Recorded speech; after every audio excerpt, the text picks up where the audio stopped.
So, welcome to our evening conversation. Tonight, we are hosting Benjamin Peter Ogwang. He is a master's student at the University of L'Aquila and formerly an African Institute of Mathematical Science scholar in Rwanda. He hails from Uganda. He holds a bachelor's degree in mathematics and economics. So today we are going to discuss about his journey to Italy and Germany through the Erasmus Mundus scholarship. And in this conversation, you should expect to get all the necessary details that involve the Erasmus Mundus application process and the life of a student in Europe. So, Benjamin, welcome. And I will start with a question. What does Erasmus Mundus scholarship mean to you? Thank you so much, Joseph, for hosting me in this podcast. It's a privilege to take this time to take the viewers through uh, the application process and what one should expect, what are the benefits. And I believe that by the end of this podcast, we'll be at least better than before. Once again, first of all, I should start by introducing myself. I think you did a great job. I'm Benjamin Peter Ogwang from Uganda, I said, and currently doing a master's degree in interdisciplinary mathematics. And Erasmus Mundus scholarship, I want to say that it's one of the most prestigious scholarships that's available in Europe. And the beauty of it is that it allows one to study in at least two countries within the time that he's supposed to do his master's program. And for my case, as Joseph said, I'll be doing it in Italy and Germany. Currently, I'm in Italy back for my second degree. It's really a nice one as it exposes one to the uh, cultural exchange and international exchange that is really amazing. So it's really something that one should consider while looking for opportunities. Do I need a first class degree to get this scholarship? I can't really say that it's exact. That's what they uh, based on entirely. But I might not say that they need a first class degree. However, I want to think that your papers should be good enough since there are also other documents they need. It's not just the first class degree or the second class upper or stuff like that, but it's a combination of things that they really consider. So when how you write your letter of motivation, the CV, and maybe the recognition of the university. So all these ones play a role. I don't think that entirely it's based on the first class degree. So, assuming this is the first time I'm hearing about Erasmus and I want to make an application, where should I start? Erasmus Mundus scholarship, first of all, it's the one that is offered by European Union, and it has hundreds of programs. I want to believe that they all differ depending on which program you're looking for. But one of the things is and these programs keep on changing. The first idea or the first step is for us to go to perhaps the internet because everything is in the internet, and we look for I think Erasmus Mundus catalog for the general courses. That is like, for this case, which means that it will be for 2025, 2026. All the courses are listed there. So you choose the one that you prefer because there are quite a range. There are many varieties of them. For example, if you want interdisciplinary mathematics, you go search for interdisciplinary mathematics in the website for that Erasmus Mundus scholarship, and from there, there are quite a number of things that you. Of course, the first one that we really hope that after looking for these courses and which countries offer this, what we do is to make sure that you fill in. I think you create an account and you fill in the application form.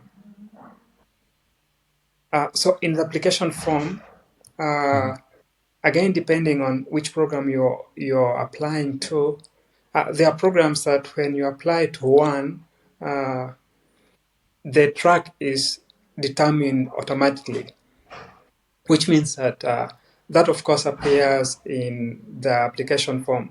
For a case where at the end of the first semester or first year, people go to different countries depending on the track that one has chosen, there Yes. would be some questions that asks you like, which program are you really interested in? Because we can all start with interdisciplinary mathematics, that's applied Mhm. mathematics in the first semester, but that's really compulsory for all of us. And then, like for instance, in my program, at the end, second semester, first year, you go either to Germany or Vienna. That's in Austria. So there are questions that you should be able to answer that basing on these programs, how do you rate them? So when you're choosing this course, uh, you have to make sure that you know the details, you know really what you want, not to do regrets. Or unfortunately, before when we're applying, when we're applying, most of us we don't really know exactly what we want. We're Yes. just doing it out of excitement. So uh, Yeah. during this process of filling in the application form, these are some of the questions they ask you. Do you are there some courses that you're not really interested in? If so, you indicate that. And then if there are many universities that you choose, again, this depends on the program. There are some programs that you only apply to one university, and the track is determined that everyone from this university to this one to this one, but it's not uh, entirely the same thing. As I said before, that there are hundreds of this program. Now, during this process, that is very important in determining the track that you do. In answering these questions, you have to order the universities because there are a list of universities that are partnering, and Um, from there, uh, there are questions that, of course, there are also some questions that they ask you if you're not interested in choosing them, which of course it's still fine. However, when you happen to be admitted later on, you face a problem that they give you any track, whether you want it or you don't want it. So it becomes really challenging. So it's important to know from this program what is the path that I really want to take. So that would guide us in choosing the okay. path Let that me take we you. want. Let me take you a step back, please. Okay, sure. Um, what is a track? A track is in this case it's usually when you're the focus of your thesis, I should say. In the first semester when you join, it's like the overall you're in one class, but a track is like this subdivision of the entire program. For example, interdisciplinary mathematics is the name of the course, and the track would be infectious disease modeling. It's a very specific kind of path that we follow. It's like choosing a path uh, with some general kind of area they deal with. So is everybody under infectious disease doing an interdisciplinary mathematics? Yeah, I should Is say that everybody doing the same program? uh, for infectious disease modeling, infectious disease modeling is a subset of interdisciplinary mathematics. Interdisciplinary mathematics is a bigger set. It's the biggest set, I should say, in this case. So, in this case, for infectious disease modeling, there are like, I think, 5 to 6 tracks. One of them is interdisciplinary mathematics. The other one is, I think, biomedical imaging. There is fluid dynamics. Yes. There is mathematical finance, I think, financial mathematics. And there is logistics management, I think. That one is in Spain. So all these ones are tracks, but they are all under interdisciplinary mathematics. I want to think and believe that even in other programs, not just interdisciplinary mathematics, there is always a general name of the program, but if people are to be divided into other tracks, I want to think that there are always these subsets or subdivisions that we have. And these choices are made during during the time you are filling in the application form. So you are hosted at the University of L'Aquila. University of L'Aquila, yeah. Did you choose to be hosted there? And also, I understand you were at Hamburg just a few months in Germany ago. Did you choose that I want to be in L'Aquila then in Hamburg? Or is there a way that the application process just places you in these two specific universities based on your track? The first one, if you're to do this program, usually there's a coordinating university. And for interdisciplinary mathematics, it's University of L'Aquila. That one, as long as you're applying for this program, you will be hosted by that university in the first semester. Now, with the choices you make in the application process, it automatically places you either in University of Hamburg, Hamburg University of Technology, or Technical University of Vienna. Now, they are divided in such a way that Technical University in Vienna prepares you for a given track, and Hamburg University of Technology prepares you for a different track as well. Okay. So for my case, I chose infectious disease modeling, which means that I was supposed to be back to University of L'Aquila. So there was no chance that I could choose Vienna because it would prepare someone for a different track.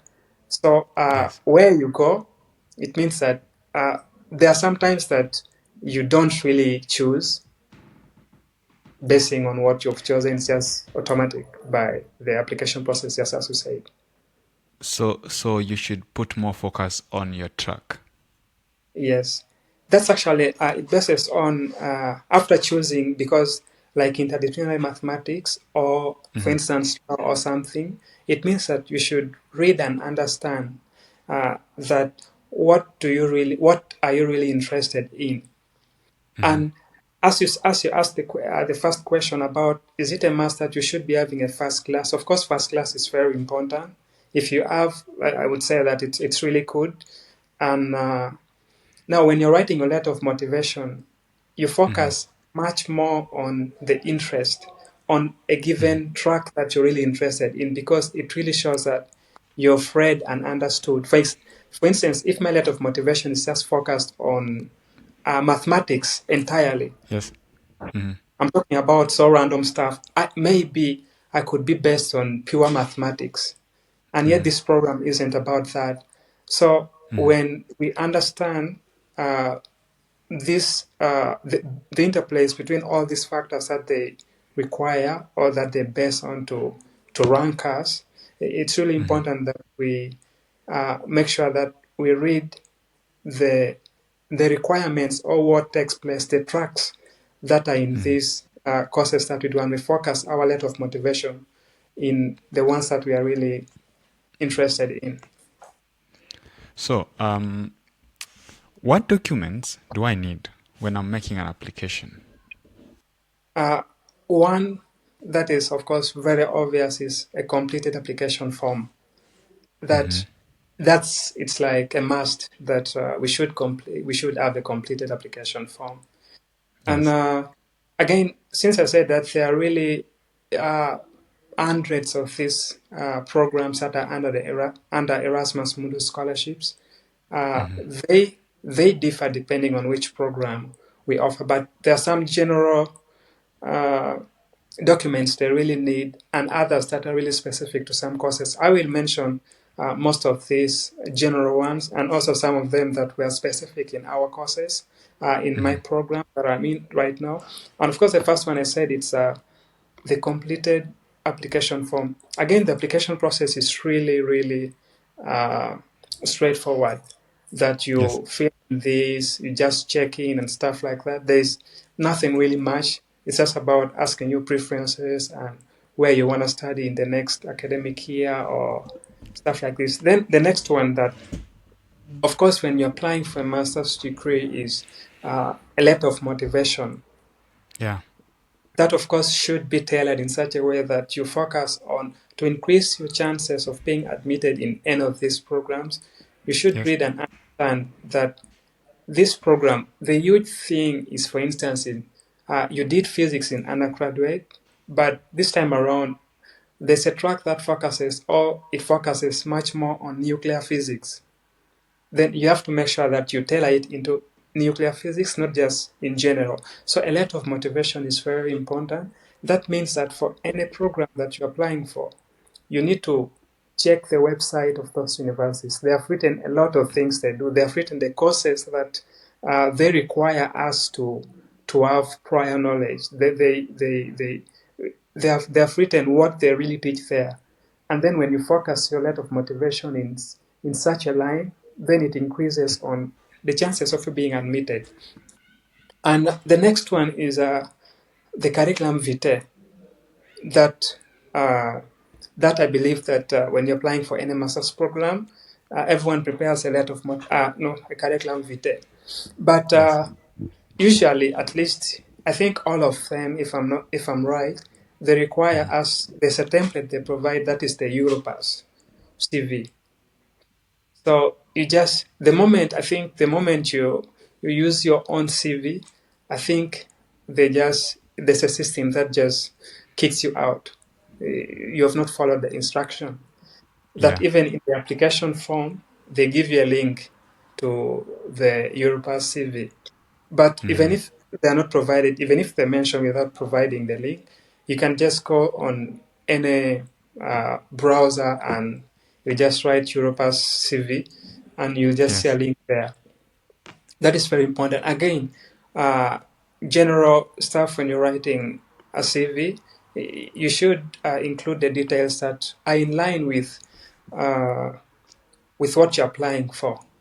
Now, for instance, if I've been doing something that is unrelated, I mean, there's no need of me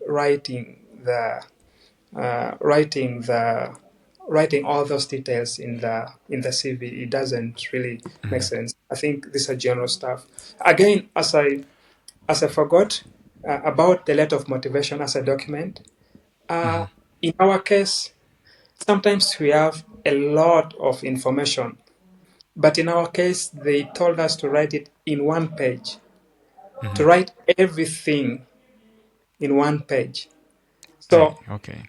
that Is becomes the number of words specified? the number of words weren't specified, but it's just one page, and you're Yeah. supposed to include everything. Sometimes it's really hard to summarize, so it means that we should look for the most important things to include in our letter of motivation. And I think we should make sure to make it personal. I think at this point, everyone knows whether it's strictly AI. I think you're an expert in AI. I think you can just read and be like, I think this is AI stuff. So we should just Yes. make it personal. And the next one, the next document that is required is, of course, academic documents. Those are the transcripts and the certificate. That's I think everyone needs.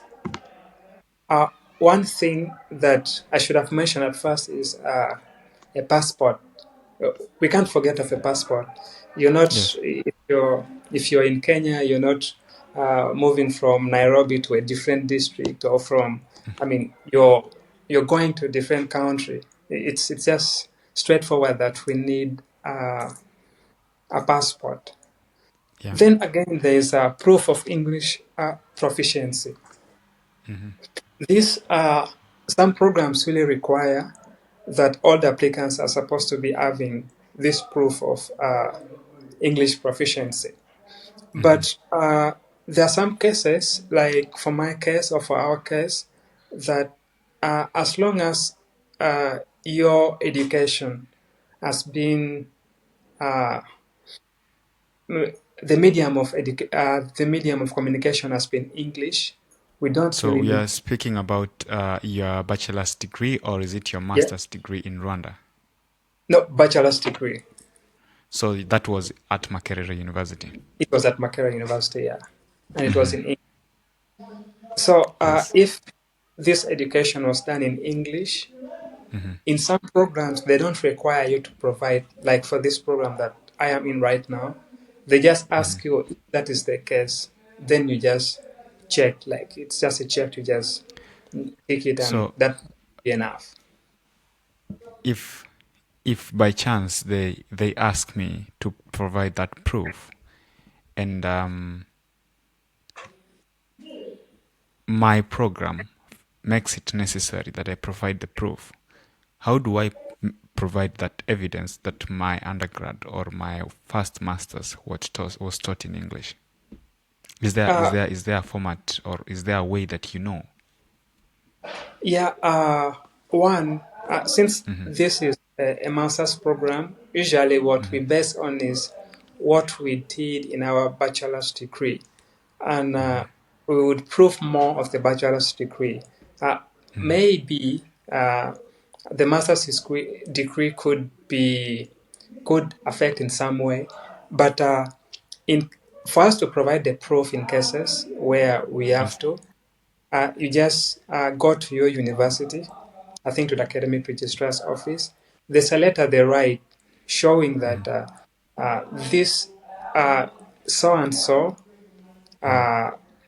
has completed this degree and graduated, and all the courses were done in English or the medium of, and that would be enough. This has Okay, worked in okay. cases where they have asked for that. So you only need a letter from your university, and A that letter from works. you. Yeah, that works. All right, so to our listeners, in case you're joining us now, this is the Management Diary, and tonight I'm hosting Benjamin Peter Ogwang. He is a master's student at the University of L'Aquila, Italy. He did his master's in mathematics at the African Institute of Mathematical Science and a bachelor's from Makerere University. And tonight we are discussing about the application process for the Erasmus Mundus scholarship, which is a fully funded scholarship for international students. And coming up in the next part, we are going to discuss, among other things, what exactly a fully funded scholarship entails, how to write these application documents, and the student experience, given that Erasmus comes from, like, it hosts students for more than one country. So you're going to have your program taken in more than one country. So stay tuned until the end. In case you are seeing this for the first time, check us also on LinkedIn, check us on Facebook and TikTok, and we all go by the name The Management Diary. Tonight, I'm your host, Omai Joseph, and you can easily reach me on LinkedIn. So, back to you, Benjamin. How do we write a personal statement? Like you mentioned, it is a one-pager document. How can I convince the selection committee in just one page that I'm the right candidate? Thank you so much, Joseph. We talked of, and I think it's a very important piece of document when you're applying for a master's degree. In one page, I mean, like for this program, it's uh, it's just one page. Maybe some could be a restriction of number of words or pages or stuff like that. But in one page, I should say that I believe that a lot of motivation should be in a systematic way. It should be in form of a story. This leads to this. This leads to this, and uh, we should make sure that we keep the key things. I would say that, at least following from what I did and what I've seen in a few others, that I would start by the introduction, talking about some of the qualifications that I have this kind of I did this bachelor's degree. I mean, the details are already in the CV, and they also have the transcript and stuff like that. So I just mention it briefly. I talk about those qualifications, showing them that this background is really sufficient. It's really has prepared me well for this program. Then, basing on the program that I'm applying for, For instance, in this case, interdisciplinary mathematics. Don't forget, if you're doing, if it's in terms of medicine or stuff like that, please don't mention interdisciplinary mathematics. It would just lead you into trouble. So I start talking about what motivated me, generally mathematics, from like high school. Maybe I didn't want to do this, but things didn't turn out well, or it turned out otherwise, and this is what happened. I got the motivation from a given scenario. Then that, much as for my case specifically, I think I should say that at first my idea wasn't to do mathematics, surprisingly, and Okay. I always write, or I wrote that it wasn't really easy for me to shift my mindset into doing mathematics at high school. Yes. So I said that it was really, my journey to this point hasn't been a straightforward one, since I wanted to do something else, but then this time around they gave me, I was supposed to be doing mathematics, economics, and physics, something that it wasn't in my interest ever since I was a child. And Yes. it wasn't really easy, that I had to change my mindset into, yeah, I gotta do this and stuff like this. So I picked interest, I changed my mindset and did my best. I forgot about what I was supposed to be doing before, that I should accept the reality that this is what I have. This is what I've been given, and this is what is before me. So I changed my mindset. That I included, that really led me into loving mathematics. I changed my entire mindset, and from Okay. there, you see, like, it's kind of a story. From high school, then I was admitted again at Makerere University to do mathematics and economics. Now it means that I'm now heading towards the master's level, that is interdisciplinary mathematics. And in interdisciplinary mathematics, I knew that I was interested in infectious disease modeling. Now, there's a course that we did in undergraduate, I think in my second year at Makerere University. I mentioned that, again, with the love of mathematics that I had, this I really picked interest in this. I think it was biomathematics. I really picked interest in this program, in this course, that really kind of motivated me much more into stuff to do with mathematics, Yes. to do with biomathematics and stuff like that. This time around, it's more related to infectious disease modeling.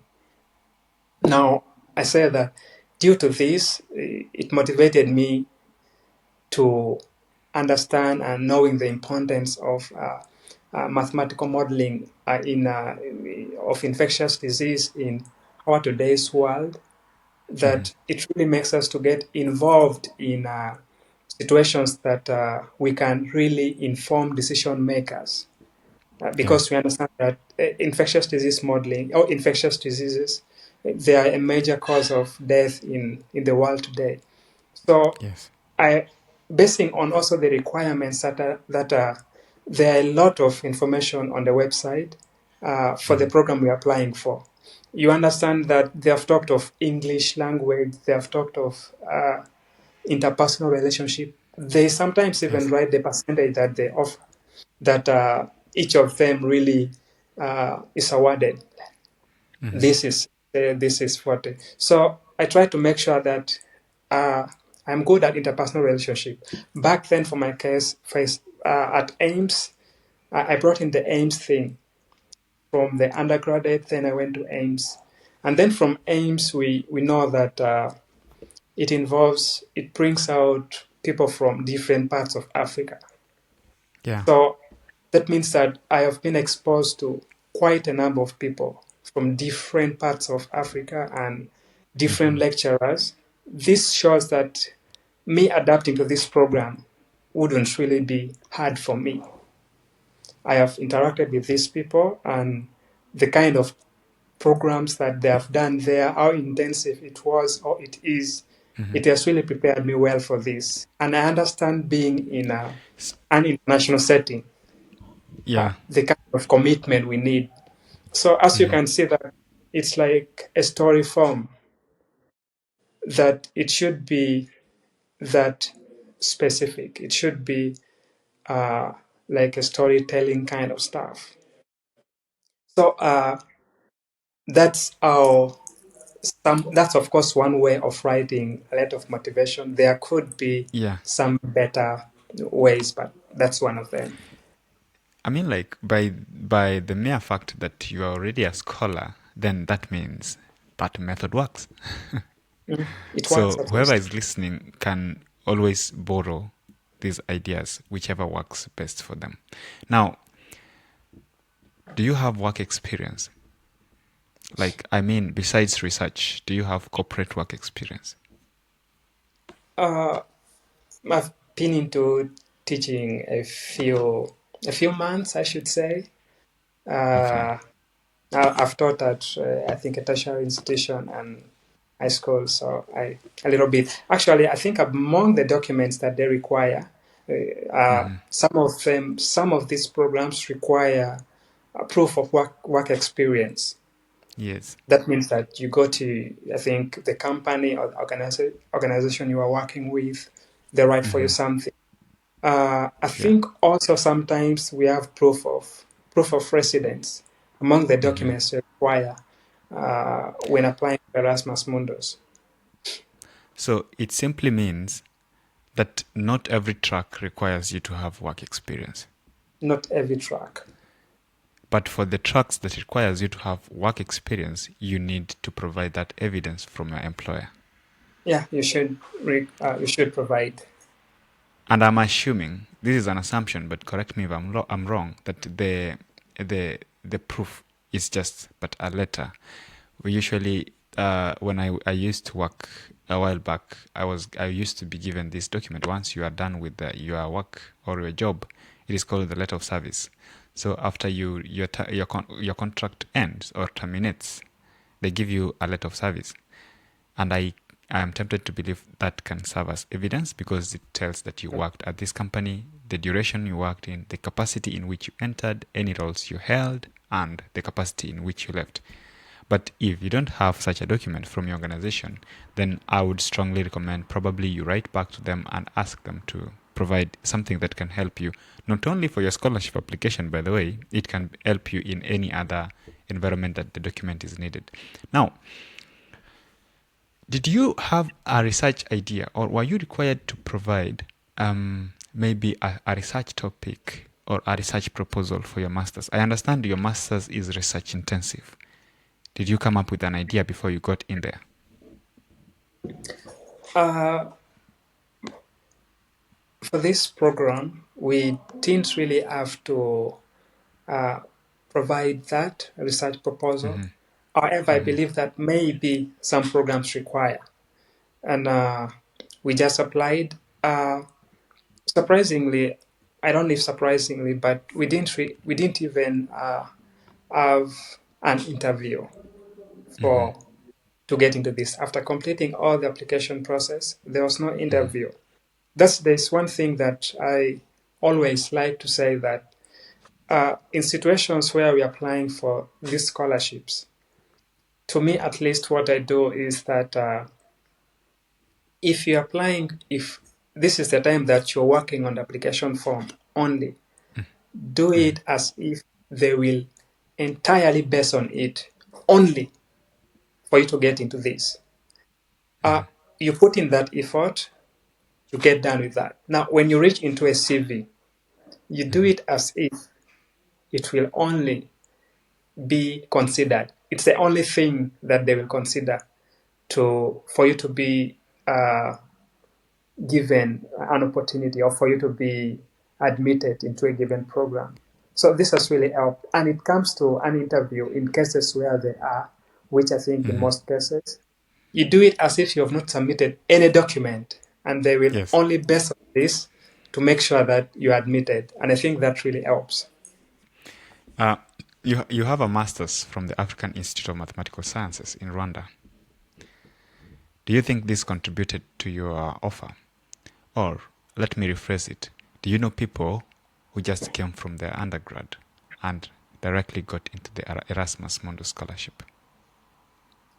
I won't be so exact, however, that in the website, at least basing on the information I read from the website, much Mm-hmm. as I believe that some of the skills that someone has gotten from African Institute for Mathematical Sciences Mm-hmm. would really give someone a plus, because on the letter of motivation or on your CV, you indicate that these are some of the skills that you've had. But it doesn't, any kind of master's, at least basing on what I've read from the frequently asked questions, your master's degree doesn't affect the outcome of Mm-hmm. uh, of this scholarship. Okay. Much as there could be people who have masters and they got it, but it's not based on that. So, in case you're watching this and you only have a bachelor's degree and you don't have a master's degree, and you be like, I think they require this master's degree. Not really. If you Mm-hmm. have it, it's fine. If you don't have it, it's fine. Just make sure that you work on what they need. But I've seen people, I've had people that from their bachelor straight, they get this master's degree program on full scholarship. So you've been a student in 4 different countries, and if I'm to count that, I'll begin with Uganda, I'll go to Rwanda, then I'd go to Italy, then Germany, and now you're back to Italy. How could you rate your experience right now as a scholar on a scale of 1 to 10? It's in the, I think, upper half, that is around, I should say even 9 point something. In the next 1 year, I believe it will be so close to be 9 point, close to 10, I believe, because of the perhaps the experiences or the that I've gained so far, that I've gone through, that I've been exposed Okay. to. So So we will come back to discuss about that later. But to everybody who is watching this video, this is the Management Diary. I'm your host, Omai Joseph, and we usually talk a lot about funding opportunities for international students all over the world. Tonight, we are hosting Benjamin Peter Ogwang. He is a master's student at the University of L'Aquila, Italy. He has been to Hamburg, that's Germany, and he's also an African Institute of Mathematical Science scholar that was in Rwanda. Ogwang hails from Uganda and he holds a bachelor's from Makerere University. So, coming up next, what is a fully funded scholarship? thank you so much. A fully funded scholarship, again, with might focus on Erasmus Mundus, which is again a scholarship that is offered by European Union to people from all over the country, like from all over the world, I should say. Sorry about that. Uh, it it offers. It means that I think when I was coming, they said the only thing that you have to go with is just take your brain. I should say you just have to make sure that your brain is working well or stuff like that. So a fully funded scholarship is is the one that for this case you don't have to worry about anything to deal with tuition payment. Everything is Mm-hmm. covered. Mm-hmm. You have health insurance that is covered for two, 2 years, because this program is for 2 years. And you have monthly stipend that is enough for you to, I think for this program it's like €1,000. And we have that, and also they give you the installment cost, which means Mm-hmm. that when you reach, you're given an an amount of money that is enough for you Mm-hmm. to settle down, and also this money is given to you to cater for mobility, because we understand this program is the one that takes place in at least 2 countries. So when you're traveling to the next country, the money that is given to you is able to uh, take care of this cost that you incur. And there are also some privileges that you get. I think all the seminars that are there in the department that you're in, you Yes. you you're free to attend to them, and yeah. Is there an age limit if I'm to be given a scholarship? And what if I have a family? Do I get to come with my family? Uh, one uh, one thing I haven't there could be age limit or not, but at least I Hmm. haven't seen the age limit in the papers that I've read. Uh, and also they I also I don't. Of course, you're free to come with your family. I believe, because I've seen some do that, and but that, of course, sometimes depends on. It would affect your visa application process. Such things, when you get the visa, because the cost is on you, they be giving you, at least for the master's level. This one, they be giving you the monthly. I don't think there are added advantages at this point, but you're being given that. I think it's just fine if you can manage both the stress. Again, uh, coming with a family could be a bit tricky when you're already here, because usually it's really intense. That sometimes, I think actually most times, that you're being pushed to the wall. You're being time and time again that you're supposed to finish these courses. You're supposed to pass them. So academically, it's demanding. That means that for you to balance the two, it could be hard. But of course, people are different. If one can manage, I think it's still fine. Yeah, as a point of clarification for our audience, rules usually change with time. So, depending on when you're watching this, maybe you're watching this in 2026. I strongly recommend you go to the website and check rules that apply as at that time. For now, this is what stands. But as time goes by, the rules might change and they might update some terms. So you may want to go check it out. Now, we are almost done. And there is a very, very important part that almost everybody, is usually interested in. And this part is called the stipend, and the ability of the stipend to give you a good life as a student, and the likelihood of the stipend to leave you with something at least you will have in your pocket at the end of the day. So, could you please break it down to me? I know our expenses vary, but you've been in Germany, you've been in Italy, you've been in Rwanda, and you've been in Uganda. So at least you can try and understand and weigh about expenses. And so for a reasonable, and reasonable is a huge word to use here, for a reasonable student, do you think the stipend is enough? And as you answer that question, could you please maybe try to give us a breakdown example of just a normal life as a student, so that we know actually what you mean with your answer? Uh, I believe that I think I mentioned that the monthly stipend. I think for all the Erasmus Mundus programs, I think it's 1,000 euros. Uh, but that aside, they give you the installation cost. That I believe that we won't really do with a calculation that should be able uh, to cater for mostly the accommodation, uh, your flight, and when you come back to this to you for your second mobility, like for your second year, what you do is that this will give you a settlement fee, like a settlement allowance. So the calculation is based on can this 1,000 get you food? I think it can. Can it pay the transport cost? Can it pay for the transport?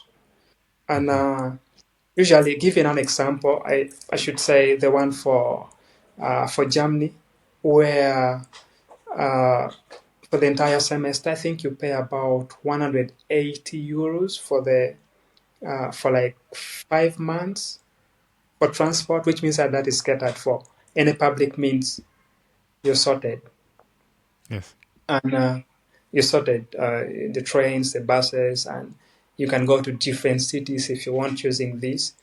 And per month, approximately, of course, this varies depending on which city you're at. The rent, it's around 300 and let's say 350 averagely if you're in a big city. And at least basing on the experience I have had, that to be exact, it's like 326. So if every month you pick this amount, forgetting that we are given the installation cost and for transport and stuff like that, that day to day, uh, the only thing that you would be able to be spending is to buy food, which of course, if you to buy food and you cook and you prepare, uh, it's less costly. That I believe that uh, eh, I think 100 should be enough. 100 euros should be enough per month. Slightly below or above, that should be able to work. That's if you're to be cooking food and stuff like that. But I believe that you should be able to save some money for maybe any emergencies. And also, we also understand that for health insurance, you already catered for. So when you fall sick, there's health insurance that caters for that.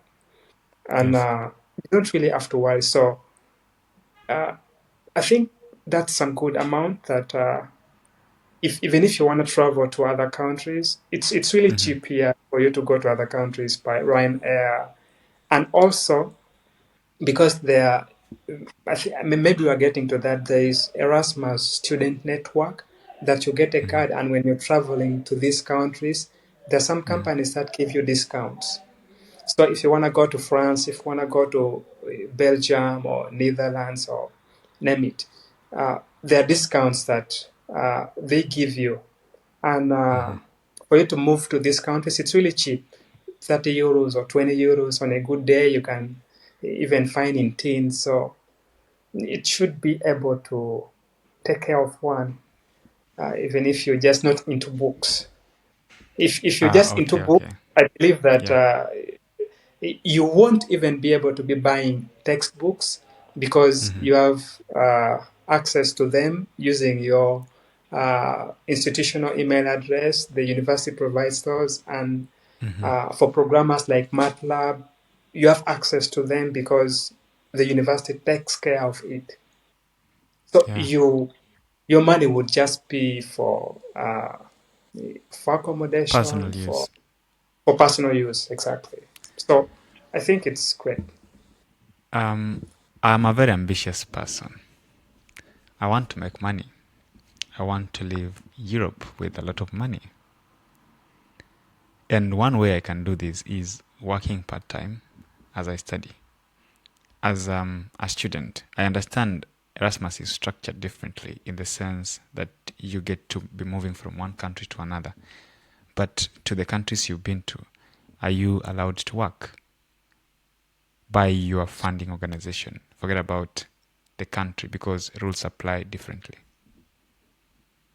Uh, as long as I understand, usually for those ones who are in Erasmus Mundus, that means it's a full scholarship, and usually the money is just enough. Okay. And basing on sometimes the insurance we get, for example, we are based in Italy. So when we go to Germany, they give us a different insurance, and as per that insurance, we are not allowed to work Okay. because it's a full time thing that you're supposed to be studying. However, for Erasmus Plus works differently. That they are allowed to work, but even with the insurance that we have a specific duration of time that we can work. Please help me understand here. What is the difference between Erasmus Mundus and Erasmus Plus? Erasmus Mundus is the one that is it's a full scholarship from the European Union.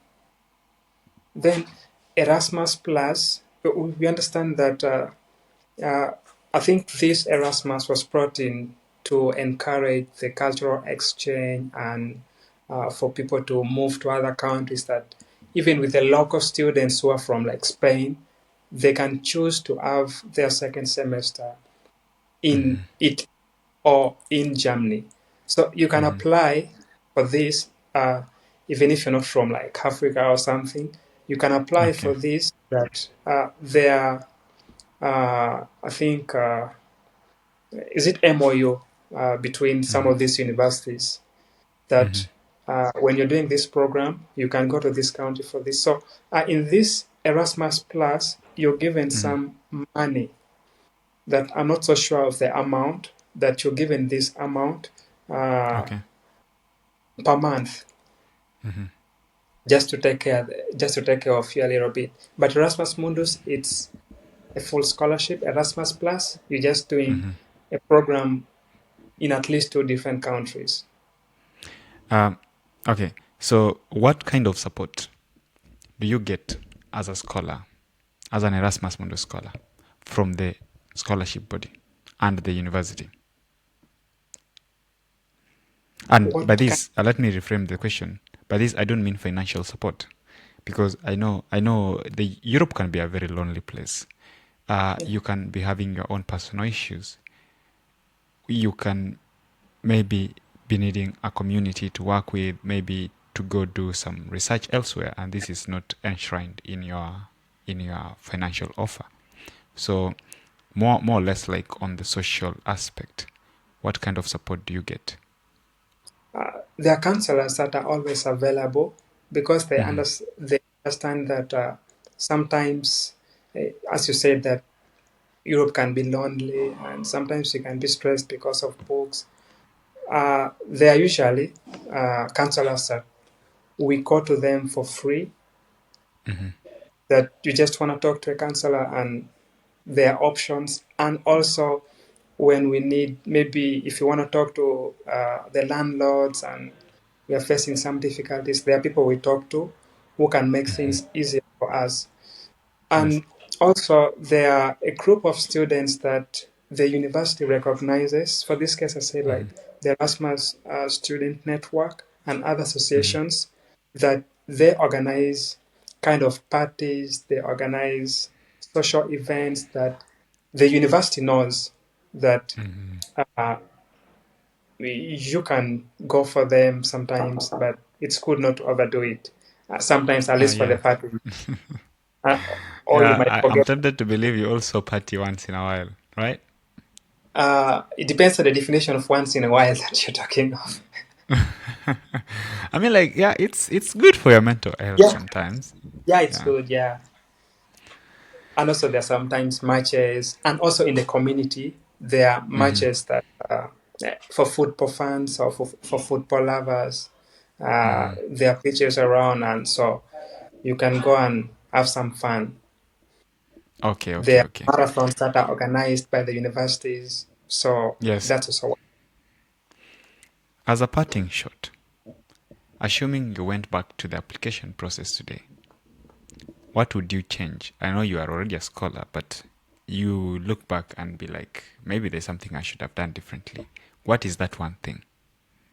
first of all, I would make sure that I start everything so early and take my time and make sure that I would make my letter of motivation even Okay.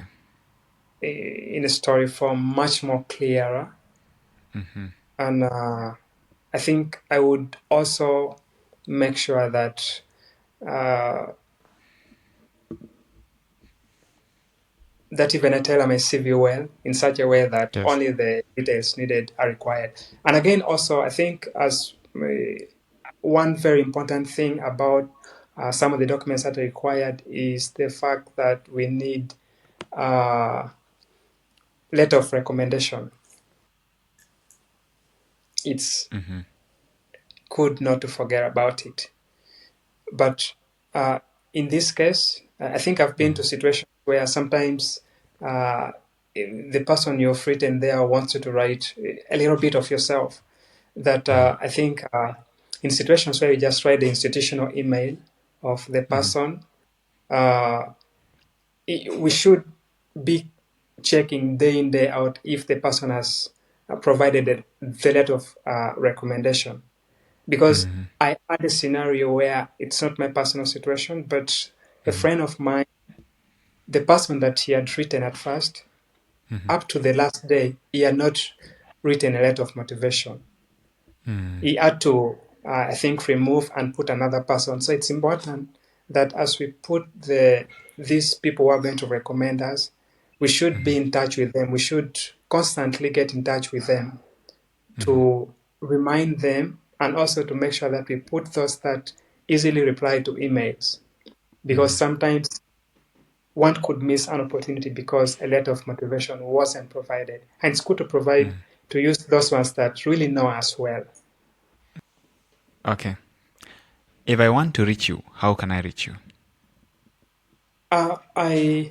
If one wants to reach me, I am available on LinkedIn. I think that's one straight way, which is I use my name, Benjamin Peter Ogwang.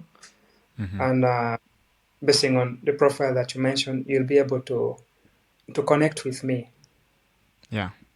So I'll leave a link to his profile below at the description of this video. So if you want to have any conversation with him about his studies and his experiences, please check the description of this video and remember to subscribe to our YouTube channel. So that was Benjamin Peter Ogwang, and this is the Management Diary. See you again in our next episode. Bye bye.